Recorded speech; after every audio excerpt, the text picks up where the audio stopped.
All right, we are live from the field. Mercedes-Benz Stadium, Alabama wins 27-24.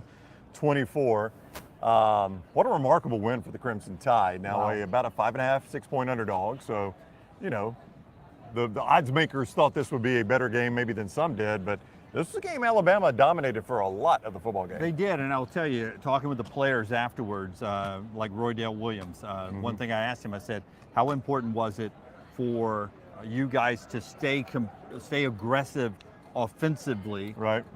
when they kept cutting it to 3, 20-17 and 20, whatever. Yeah. Every time they would cut into the lead, Alabama stayed aggressive offensively with their play calling, still throwing the ball, still keeping the foot on the gas. Yeah. And he said that was the mindset. The coaches had told them that's the way they were going to attack it and play the game from the get-go.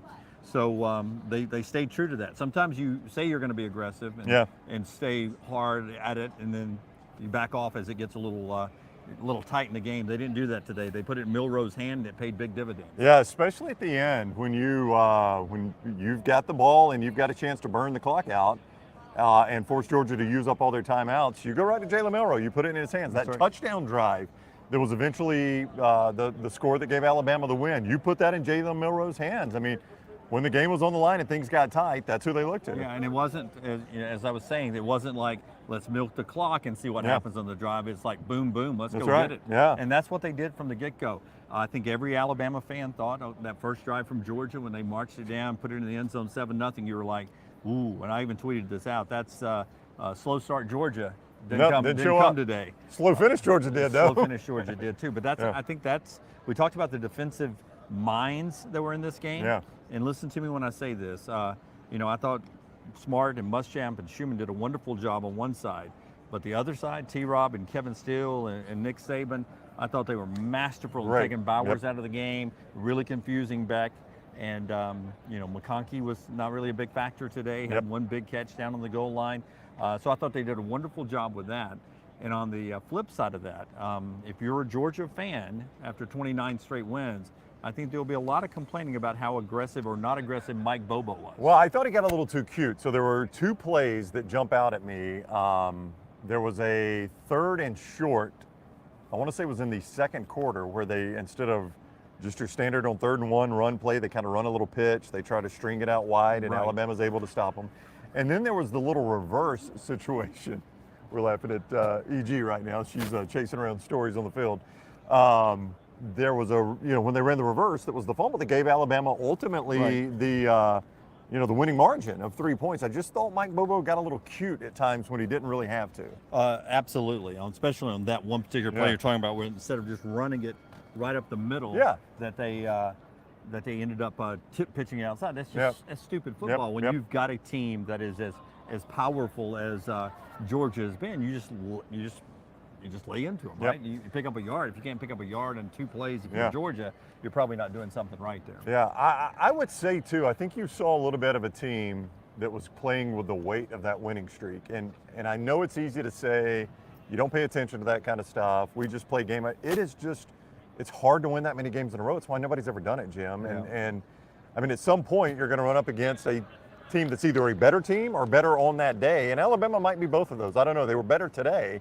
Are they the better overall team? I don't know, but you don't have to be. You only have to be one day. I wish I had a red light. I wish, Forrester could flash a red light when I'm going to say something smart. It's kind of flashing behind us. You can do that. So this is smart comment. Okay. Again, I think it's my second smart comment of the show here. Well, we're 4 minutes in, so that's pretty impressive. I'm going to say this. I think that in this game, and we had the players tell us about how all these people on the field today were recruited by both schools. For many of them, they came down to choosing between Georgia and Alabama. So I think they all went on visits together. They were in camps together. I think each of them knew about the talent on the other sideline, right? Right. And I think when you're Georgia at that point, they knew today was going to be a different game than a lot of their 29-game win streak, right? Right. They knew what was on the other sideline. So as that game got a little deeper, they're like, okay, now we've got to close a 10-point gap against this talent. We know our backs is against the wall, and I think that's when the pressure really started to kick in. But they never really melted. Who, Georgia? Georgia. They never melted. Yeah, not melted, but they were, I don't think melted is the word I would use, but it felt like they were out of their element. They never were comfortable. I think after that first drive, which that first drive was really impressive. They go right down the field, and I thought, like you said, slow start Georgia didn't show up, and I thought really good Georgia did show up. Yeah, but tell me big plays that Brock Bowers made after None. that first drive. None. Right? So I think in the first half, 2 catches, 20 yards in the first half. Yeah, and one of those was a 23-yard catch, That's and then right. the second one was a 3-yard loss. That's right. So they make the adjustment on Bowers. So what is that? That's the Carson Beck security right. blanket. Yep. So now his security blanket is taken away. Yeah. So now he's got to go to the other guys. Well, McConkey wasn't getting open either. That's security blanket number 2. That's right. So now he's got to go to other guys. Now what's happening? Yeah. Now you've got Turner and Braswell closing in on him, hitting him, sacking him. There were a couple of passes he got off that they knocked him to the ground. Yeah. And I thought that was huge all day long. That accumulates throughout the course of a game. And I thought that stacked up on Carson Beck as he went on. Yeah, let's remind you about our sponsors that have brought you the coverage from here in Atlanta. You see them at the bottom of the screen. And see Dunaway actually wearing the Rowback there. Oh, absolutely. Yeah. I'm backwards up here. The mirror is killing me. Rowback.com, promo code TNR20 gets you 20% off. Anything on the site there helps us out a lot too. So go there, rowback.com, use the promo code TNR20, get 20% off. Also, our friends at Wayne's have a pest-free 2024 and a pest-free holiday with our friends at Wayne's. Call Waynes.com, and you get $50 off your services there when you go to callwaynes.com. And then there's our friends at Southern Rubber Tire, southernrubbertire.com downtown, and they've been locally owned for over 50 years. All your big brand name tires and all your automotive needs. Fantastic people right there. That's our friends right there at southernrubbertire.com. Those are the 3 sponsors that are bringing us the show here, and always lanceslock.com as well. So Kirby Smart and Nick Saban. It's wild how these 2 guys have been at the top of the college football world now for a very long time. Kirby is an assistant with Nick Saban, and then is the head coach of the 2-time national champion Georgia Bulldogs. Nick Saban has been at the top of the football world for a good 15 years now. But when these 2 have gone head to head, Nick Saban has owned this rivalry. It's kind of wild to see the way this rivalry between these 2, the student and the teacher, has played out. Saban has owned him. Yeah, and I think what happens there, Brownie, is that, okay, you also factor in Will Muschamp, you also factor in Kevin Steele. So now, a lot of the brain power, you sort of know what the other person's going to do. So now, in order to be the smartest people in the room, you try, okay, Nick and them are going to think we're going to do this here, so we need to do this here. Yeah. And then you really get out of your element there. That's right. And I thought Alabama played more true to themselves than what Georgia did in situations like that tonight. But yeah, for Kirby Smart, the record don't lie. It's 1-5 now against Nick Saban, 1-5, and he's got equal talent, and some would say better talent at Georgia than Nick does right now. So it's a, that's a stat. 1 national championship apiece in 2 national championship games, but Nick has owned him here in Atlanta. Well, he's owned Atlanta, period. He's just owned Atlanta. Yeah, I mean, he has not lost a game here in Atlanta since the 2008 championship. I was trying to find the SEC championship in 2008. I was trying to find, Jim, the length of the Milroe run. Which one? The 23-yard? Right at the end of the game, is that what you're talking about? I think it was about 23 yards where he slid out of bounds. Yeah. Or slid down and kept going out, but the clock was going to keep running anyway. Yeah, when Alabama ran the clock out, first down and 10, 30-yard run. 30 yards. From the 25 to the 45. And I just find a little irony in that, because when you look at Milroe's box score, it's nothing that is going to blow you away. 13 to 23, 192. He did have 2 touchdown passes. 14 carries, 29 yards. Had I told you 14 for 29, I know sack yardage comes out of that. That's right, and those were huge. He had 3 large sacks. That's right. Double-digit sack yards. Yeah. So when I told you, if I had told you 14 for 29, Georgia would have taken that without watching a piece of film. Absolutely. But I literally think in game time he rushed for 60, maybe 70 yards. Probably so. Yeah. But I was going to say, there is some irony in the fact that 30-yard run that really clinched the game, that forced Georgia to start using timeouts. It allowed Alabama to take the knee there.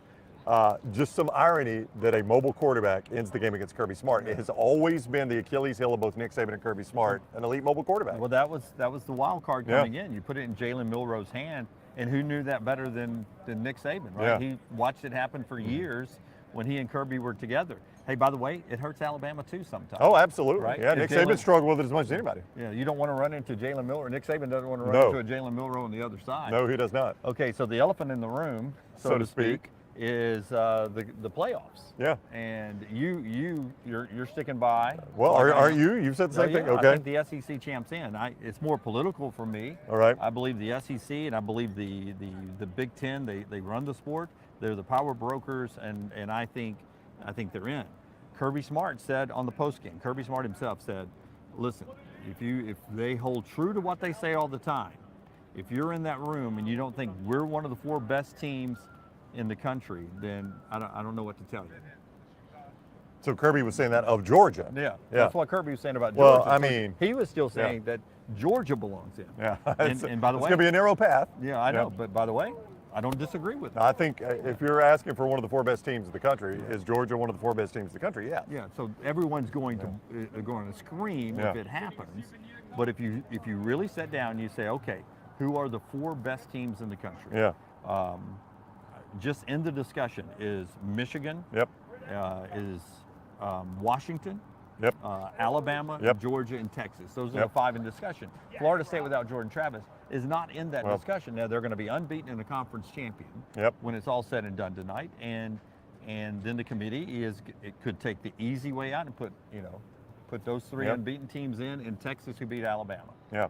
But the reason we don't have computers and we got humans is because they're supposed to be smarter. Yep. And by the way, I don't know what the computers are going to say once the humans vote tomorrow, and then you have the BCS computer Yep. services come out. Alabama may be in the top 4 there. Yeah, that's what, when I've talked to people about it here at the stadium, everyone's like, Alabama's not getting in front of Texas. Like, guys, I think Texas is in. Yeah. I'm not saying Alabama's getting in front of Texas. I think Florida State is the transfer spot here. right. I think Alabama gets in front of Florida State.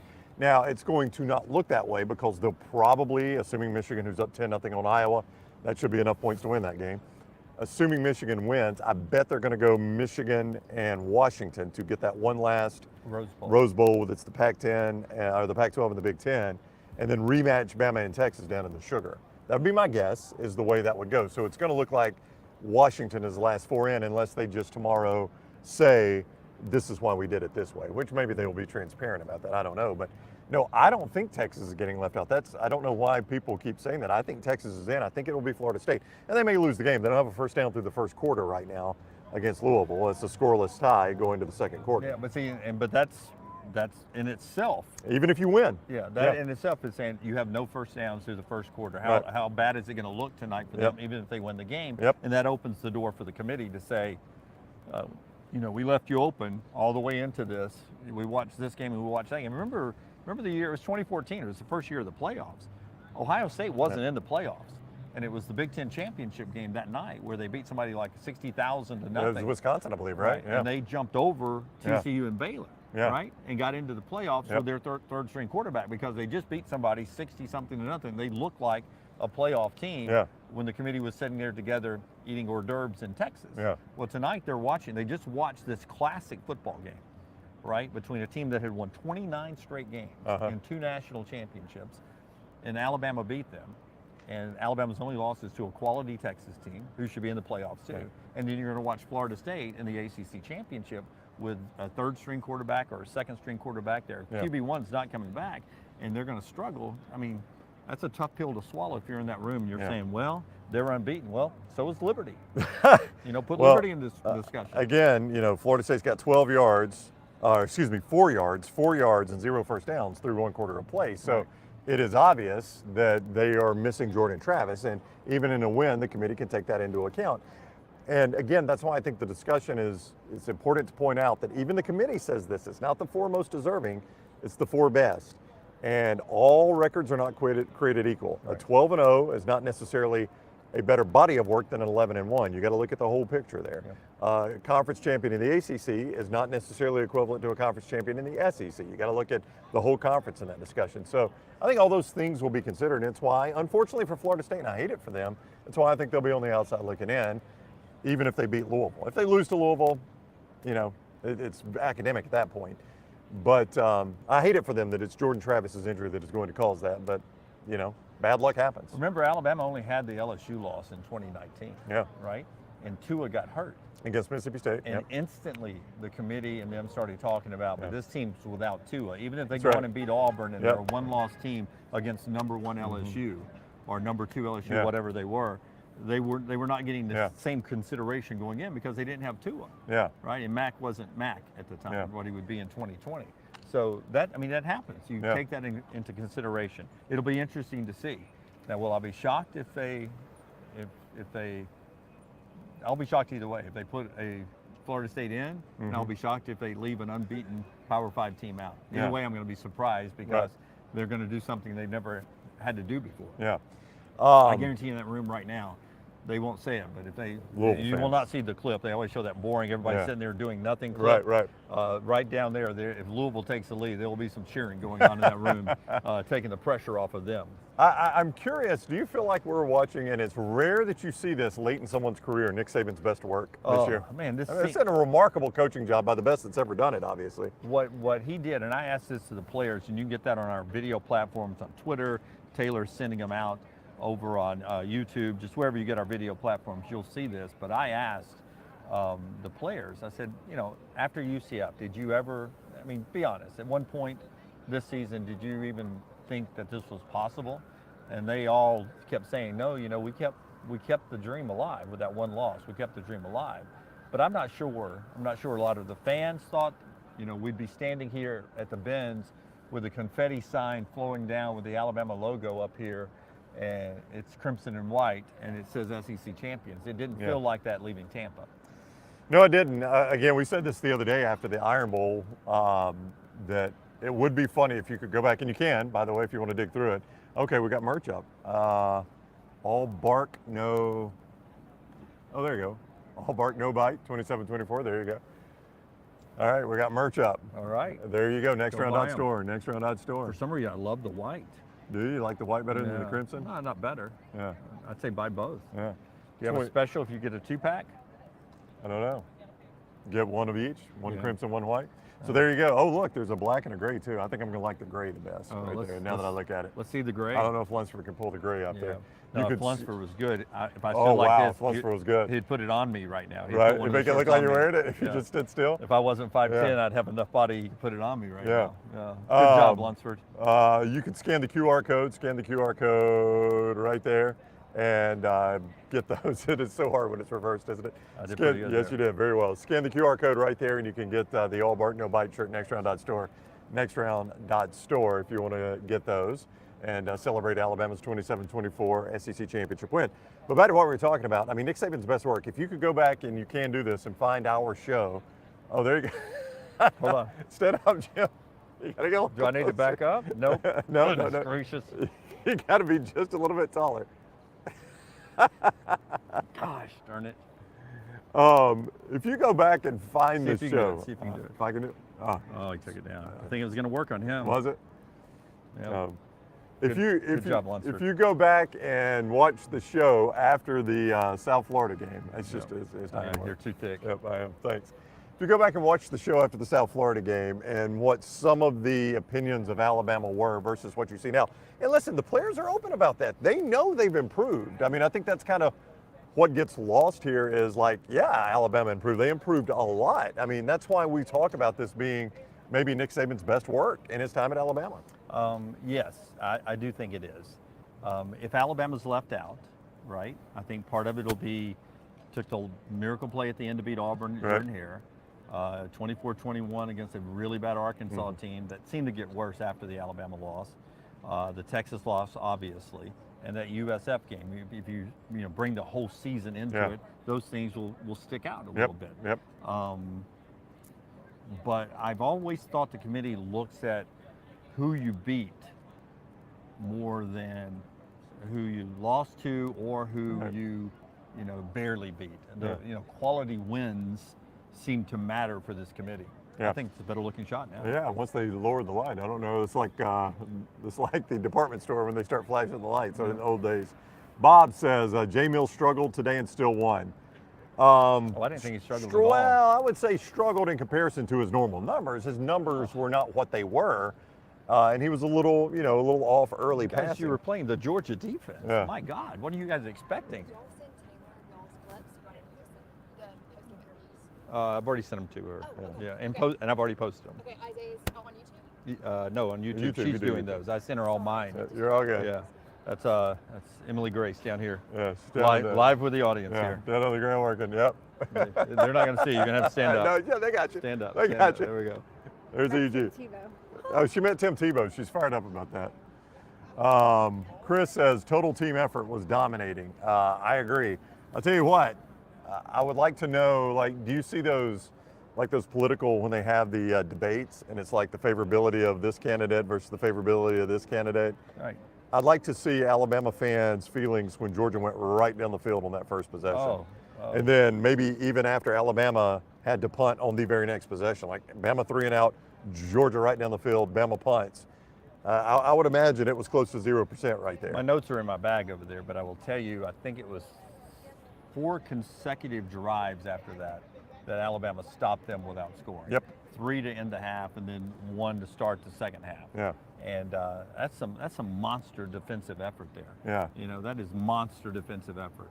Do you want to? Oh, so here's Daniel.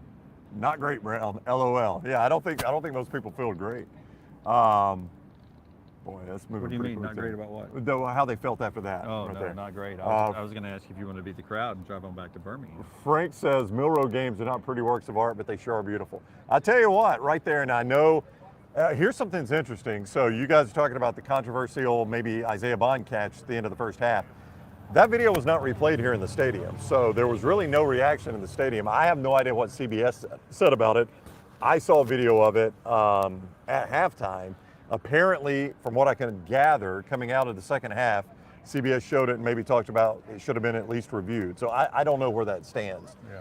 But I will say this, the throw itself was a phenomenal throw. Yeah. So was the effort. I mean, Bond made a great effort. yeah, because to recreate it here in our field, Yeah. you had, like he throws it where Brown is, Right. Yeah. and he has to close a lot of gap and slide Yep. and make the catch. I mean, the Yeah. closing's because he threw him open. Yeah, he threw him open. So our vantage point is right up here, is the press box, and that catch was in that end zone. So you can see the angle we saw. Basically, we're looking right down the throw, and you can just see how Milroe throws it to a spot on the field. That's right. He threw it to an open space. He threw it to an open space and let his receiver go make a play. And then the touchdown pass he threw right after that to Burton, that was back-to-back tremendous throws right there by him. And Milroe's got that in him, man. Yeah, he He's got does. that in him. Well, I tell you what he's got in him that he has shown time and time Are again. you going to say dog? He's got a little He got a little in him. dog in him, but he can miss 4 straight bad throws and then make 2 NFL throws. That's right. That's what's crazy He about flushes him. it really quick. He really mentally, does. Yeah. He really does. Yeah. Flush it very quickly. All right, so one more thing I wanted to talk about real quick. I was going to try to get some comments in here, though. Richard, if playoff committee leaves Bama out regardless of what happens tonight, Bama should just turn down the invite to a bowl game, I guess. No, as I told Brown, I said, hell, just claim it a national championship. That's right. They've claimed it with worse teams. Yeah. Paul says, is Bond becoming the most dominant Bama receiver of the past? Becoming the dominant receiver, like Bama receivers of the past. I got you. I mean, Bond is, you talk about him, you love him. I love him. I Yeah. think he's got, and I'm trying to decide if I think this because he wears number 17, but I think he's got a little Jalen Waddle in him. I see a little Jalen Waddle in Bond. And maybe it's because he wears number 17. Yeah. No, I see what you're saying. Yeah. No, he's been fantastic. But let's don't lose the effort, or forget the effort that Jermaine Burton made. Yeah. At times this year, but at times tonight. How many? Did he have 2 touchdowns?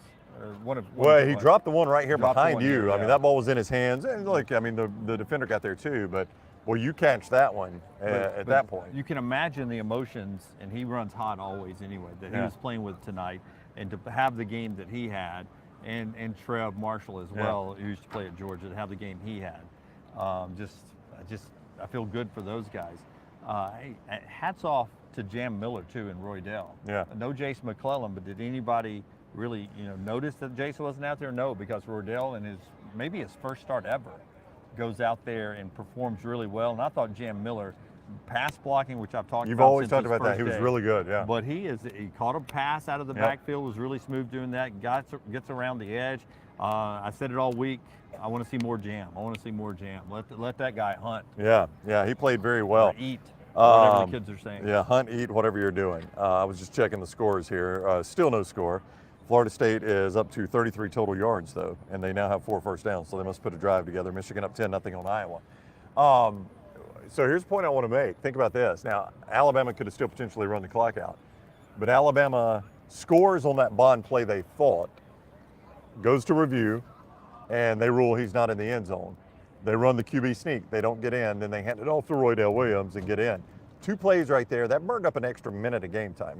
Just like the goal line stand. And down that's what I was here. going to say. Yeah. They took 3 plays to get onto the goal line stand on this end zone right behind you, Yeah. which burned up another minute. That's 2 Hey, minutes of game time. And that ball at first, I mean, it was placed down right here. Oh, right? yeah, that's It where they was- started. That's all they had to go. Yeah. And it was The nose of the ball was almost on the line. Yeah, yeah. And it was just And a fight to get it in. and, on fourth and down. that forced Kirby, by the way, to use a timeout right there because they still couldn't get into the end zone. Those little things are massive. You know, little things like that are just massive. Daniel Moore doesn't paint those. He doesn't paint those kinds of things, but those are massive things that you burn up a minute there, you burn up a minute here. That's 2 minutes of game time and a timeout. You know, Alabama can't run the clock out after that Milroe run if you've got that other timeout and those 2 more minutes. Alabama's still got to get another first down to end the game. Yeah, so maybe 2. Yeah, it's just little, you know, the small things like that that add up. So Samuel says your boy John Summerall was trending. We saw that video in the press box. I was showing them. He did not like the get back coach to get him back, did he? He did not. Did they end up winning? Yeah, 49-23. 49-23 Troy wins. EG's happy about that because App State's the big rival for Georgia Southern. Yeah. No trophy for App State, thanks to the Troy Trojans. Another one for Troy. Richard says, will anybody ever break the Reichard record? I don't think so. I think that one stands forever. No, I think they will. What player will do it? Not name, but what position? Because here's why I think it lasts forever. He got, 5 years of eligibility. Now, he really only played 4 in 4 games. He played 4 games his freshman year, which oddly enough, I think one of those games was a punt against Tennessee. A punt against Tennessee. That's the year he got hurt, right? I guess. I think it was on a punt or a kick where he pulled something and never was back in. And I think that was the only play he had in that game. Had he not had that play, he would have another year of eligibility. So he could set the record way down where nobody could get it. I don't think anybody will break it because I think if anybody's scoring those kinds of points, if you look at the people he passed, Keenan Reynolds was a triple option quarterback. I don't even know if anybody's running the triple option right now. Right. The service academies, a lot of them have gone away from it or are going away from it. So that's one thing. And number 2, if a player is good enough to score that many points, he's going to be in the NFL after 3 years. He doesn't come back for that 4th year. I think you almost have to look at somebody who is hot, scoring a lot of points that still is going to get that COVID year. That's going to be the factor is hopefully we never have another pandemic and hopefully I hope we don't have bonus years like some of these players have had to set the record. But if it stands forever, it stands forever, and that's fantastic. Yep. We officially have points. Florida State did score. It's 3-0, so they put a drive together. Florida State scored. All right. Anything else you want to add there? I don't know what more we can say. I just want to say that I appreciate all of you people who are watching and listening to us and do that on a week in and week out basis. I'd like to thank Emily Grace for her effort today and her support. Ryan Brown was really good. Thank you, Jim. It's always my honor. John Lunsford back there behind the scenes on this. John, thank you very much. Little T putting all the stuff. I was getting to her. I'm sorry, go ahead. Who's doing all of that. Did you see her Theo Vaughn shout out? It made her day. I did. I saw that you got for her and sent that out. It was a team effort. No, it was not. It was all you, and you will reign supreme in her eyes forever. Yeah. To Scott Forster, who's been kicking out post game from Nick Saban at the podium all night long. Thank you guys, and to everyone else that works up there. Just it's been an amazing week. Yep. All right, we got some sponsors here that have brought you all the coverage from Atlanta. I'm going to let Dunaway hit them. All right. How about let's start this side this time. Right. We'll go Southern Rubber. Southern Rubber right here. Southern Rubber Tire. Southern Rubber Tire. SouthernRubberTire.com. Hey, look, if you're looking for people you trust, all the name brand tires, but also automotive needs, right there downtown Birmingham. Wayne's right there. Wayne's been with us all since we started. Yep. Right. So we love Wayne's. 50 years for them. They will keep the pests out of your house, much like Alabama may have kept Georgia out of the playoffs. Yeah, that's true. Yes. Yep. Call Waynes.com, call Waynes.com. And then there's Roback, Roback.com. Is this Kirk Herbstreit's dog? I don't know, but it's on my shirt. Could be. And it's on the shirt I have under this, and it's on my pants too. Wow. Roback.com, Roback.com. If they made sneakers, I'd have them on too. Use the promo code TNR20 and go ahead and load up for Christmas. Get 20% off, and you help us out. So thank you, Roback, thank you, Wayne's, and thank you, Southern Rubber Tire. Yep, and go get those shirts. Nextround.store. Nextround.store is where you get those shirts. Boy, it is going to own me. I cannot get that reverse right. All right, 27-24. If you can see the scoreboard behind us, that's the final. Alabama beats Georgia, Crimson Tide yet again. And definitely, it looks like this Grand Ole Stadium is once again crimson. Yeah, Nick Saban continues to own Kirby Smart, to own the city of Atlanta. And the Alabama Crimson Tide wins another SEC championship. We'll see about the playoffs. We have discussed Set your alerts. We've discussed doing a. Oh, we're doing this, aren't we? All right, we're doing a viewing party tomorrow, 11 a.m. 11 a.m. So here's Probably what we'll do. 10:55. We'll start a little Well, early. I don't think they're going to announce till 11:15. I saw, so we may just start at 11. Okay, Yeah. start at 11. Yeah. Let's pretend we're doing this on the fly. Yep. 11 a.m. Central Time tomorrow. So you can watch it with us. We'll comment while we're watching it. That's right. That's right. And then we'll get your thoughts afterwards. We'll right. we'll get your thoughts on everything. Yeah, so what I would say is, watch it on your TV. If you got two, put us on one. Yep. Or pull up your iPad or your phone with us on our it's a video platform only. But it'll be tomorrow, and we're going to be in our studio. That's right. We're going to be sitting down in a casual format, and we're going to react to the rankings. Yep. In real time, we'll react as they unveil them, and you can jump in there too. And then we'll let you guys bitch about the results Yep. or celebrate about the results right here with us, much like this. Yep. Yep. So set your alerts. Give us a thumbs up, please. Share all of this. We greatly appreciate it. Thank all of you. Thank all the sponsors. We'll see you guys tomorrow at 11 o'clock. EG working on her package, so you can see some reaction from the game coming out on our social media and also on YouTube. All right. Everybody have a great night. Enjoy the rest of the games. 27-24, your final score. Alabama, the SEC champs.